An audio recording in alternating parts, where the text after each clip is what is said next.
Kerukunan dalam perbedaan beragama itu indah. Halo semuanya, Indonesia adalah rumah bagi berbagai suku, budaya, dan agama.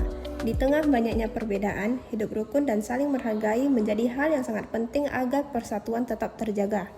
Nah, di video kali ini saya akan mewawancarai 5 narasumber untuk mendengar langsung pendapat mereka tentang bagaimana kerukunan umat beragama diterapkan dalam kehidupan sehari-hari, sekaligus melihat seberapa penting nilai toleransi di tengah masyarakat.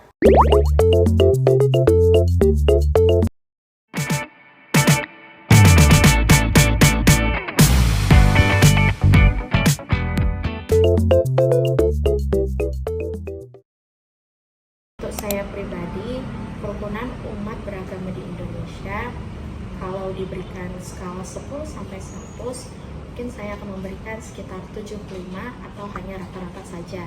Kenapa? Karena terbukti berdasarkan data yang sudah kita lihat bersama, masih banyak gereja-gereja, khususnya gereja-gereja kecil di Indonesia yang belum mendapatkan akses atau izin untuk dapat beribadah selayaknya gereja pada umumnya. Dan saran saya sih untuk menjaga kerukunan antar umat beragama ini, mungkin kita bisa memberikan efek positif dari pribadi kita sendiri, misalnya saling support antara agama, di mana setiap ada kegiatan ibadah seperti hari-hari besar dari agama tersebut, kita ikut membantu ataupun ikut memberikan support bagi agama-agama tersebut. Tercapainya kerukunan antar umat beragama, mari kita saling mendukung kegiatan ibadah satu sama lain. Kerukunan umat beragama di Indonesia sudah cukup baik. Saya memberi nilai 80 dari 100. Meskipun masih ada beberapa kasus intoleransi di Indonesia, tetapi secara umum masyarakat tetap bisa hidup berdampingan dengan damai dan saling menghormati. Umat beragama di Indonesia sudah cukup baik. Saya memberi nilai 85 dari 100 karena masyarakat umumnya hidup rukun. Meskipun masih ada beberapa kasus intoleransi hubungan umat Islam dengan agama lain, lingkungan saya juga berjalan harmonis dan saling menghormati. Beragama di Indonesia ini sekitar 75-80% karena masih banyak perdebatan antar beragama satu dengan yang lain. Kerukunan antar umat beragama di Indonesia ya, kalau saya pribadi sih melihatnya berjalan dengan baik. Saya adalah beberapa kali mengunjungi beberapa kota gitu. Tidak hanya, saya sekarang tinggal di Mendut misalnya, di Magelang. Kadang saya juga ke Sumatera, ke Medan misalnya, ke Batam, juga kadang ke Bali, ke Kalimantan. Ketika saya mengunjungi kota-kota itu untuk mengikuti ritual puja bakti keagamaan Buddha, saya melihat bahwa berjalan dengan baik, berjalan dengan baik, tidak ada halangan. Yang pertama saya melihatnya adalah dari kegiatan saya ketika saya pergi ke kota-kota besar. Saya baik, secara pribadi saya baik. Bahkan beberapa tempat misalnya, beberapa tempat wihara-wihara itu bisa bekerja sama dengan pemuka-pemuka agama lain untuk membicarakan hal-hal bermanfaat. Jadi skalanya adalah baik.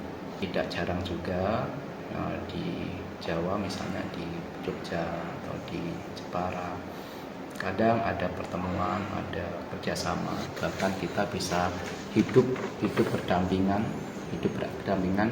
dengan orang-orang warga-warga yang bukan beragama Buddha, dan kita pun bisa menjalani kehidupannya dengan aman, tentram, tanpa suatu gesekan. Agama itu tidak menghalangi untuk saling bekerja sama, agama itu tidak menghalangi untuk saling menjadi saudara gitu, saling menjalani aktivitas tanpa rintangan. Secara Kristen, saya selalu diajarkan untuk mengamalkan kasih tanpa syarat, mempraktikkan sikap rendah hati, dan menghargai sesama ciptaan Tuhan.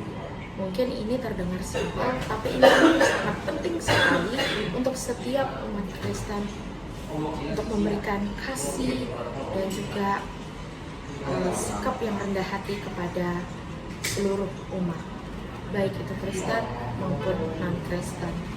Ajaran Buddha, kami diajarkan untuk mengembangkan metta dan karuna. Metta itu artinya cinta kasih, karuna adalah belas kasihan.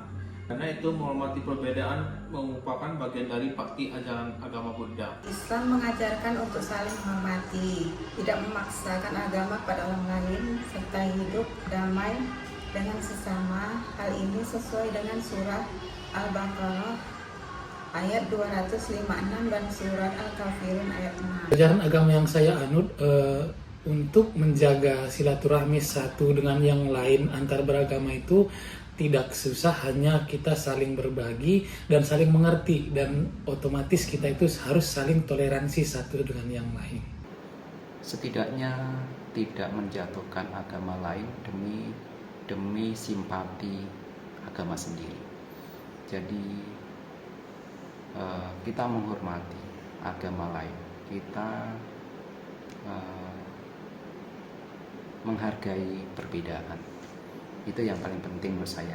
Jadi kita berusaha untuk menghindari menjatuhkan agama lain demi mendapatkan simpati dari agama-agama yang bukan Buddhis. Yang pertama yaitu komunikasi dan dialog terbuka. Nah, di sini kita wajib mengadakan gelar diskusi lintas iman. Yang maksudnya adalah mengadakan rutin antar tokoh agama, mungkin antar masyarakat, untuk membangun saling pengertian. Hindari perdebatan teologis, karena kita fokus terhadap nilai-nilai kemanusiaan secara universal, seperti gotong royong, menjaga lingkungan, dan membantu sesama. Berikutnya, sikap saling menghargai dan menghormati. Jaga batas ibadah. Kita juga tidak boleh mengganggu umat lain yang sedang beribadah dengan menjaga ketenangan dan juga volume suara. Sopan santun dalam bertutur kata. Hindari ujaran kebencian, diskriminasi, atau merendahkan keyakinan orang. Dan yang terakhir yang paling penting adalah partisipasi dalam kegiatan sosial, yaitu fokus pada persamaan, melakukan kegiatan kemanusiaan seperti bakti sosial yang melibatkan semua golongan tanpa memandang suku, ras, dan agama. Menghormati, menjaga komunikasi yang baik, bijak menggunakan media sosial, dan bekerja sama dalam kegiatan sosial tanpa membedakan agama yang lain. Menjaga komunikasi yang baik, tidak menyebarkan kebencian, dan bekerja sama dalam kegiatan sosial. Cara menciptakan suasana lingkungan hidup yang antar beragama itu adalah tidak menjelek-jelekkan agama satu dengan yang lain, dan menghormati apa yang dianut mereka, dan kita tidak mendominankan agama yang kita pegang. Saling menghargai, ya. Itu menurut saya, saling menghargai, saling menghormati, dan kita memiliki pandangan bahwa memang kita berbeda. Misalnya saya memang memiliki kepercayaan berbeda dengan yang satu orang, dengan 3 orang, dengan 4 orang, memiliki kepercayaan berbeda, dan kita menyadari bahwa inilah perbedaan, kenyataan berbeda. Maka kalau seandainya saya menuntut agar ia sama dengan saya, nah ini akan menjadi gesekan. Jadi menghargai perbedaan itu yang terpenting. Umat beragama memiliki ibadahnya masing-masing.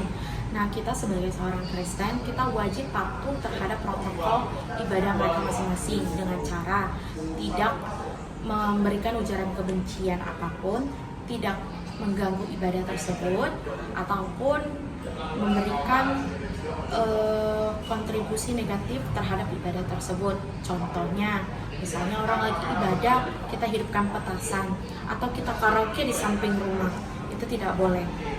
Yang kita harus lakukan adalah mendukung mereka dengan cara mengecilkan suara kita jika ada orang yang beribadah, atau ikut berpartisipasi jika mereka mengadakan bakti sosial.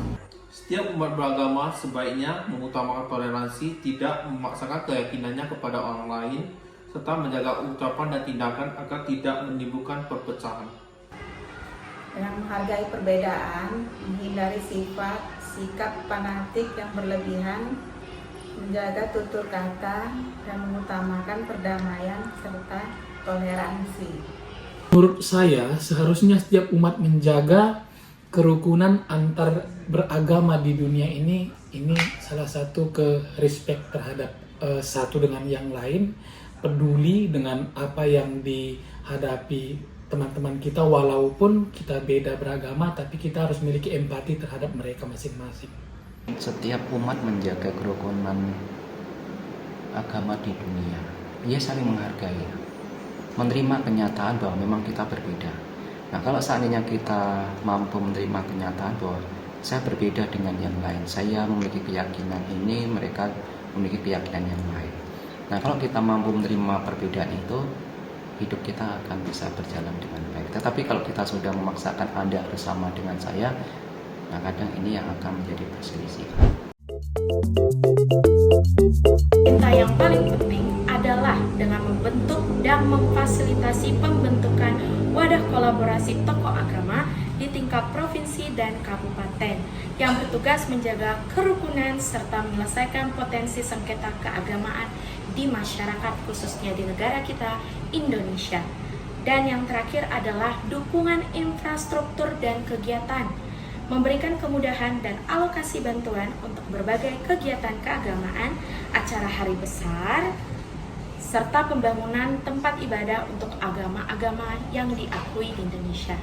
Seperti itu. Terima kasih.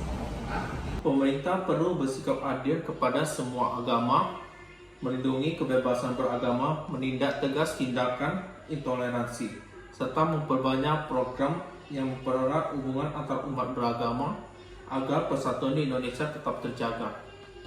Pemerintah sebaiknya menjadi penengah yang adil bagi semua agama, memberikan perlindungan yang sama kepada setiap pemeluk agama, serta mendukung kegiatan beragama dan kerjasama lintas agama agar kerukunan dan kesatuan tetap terjaga.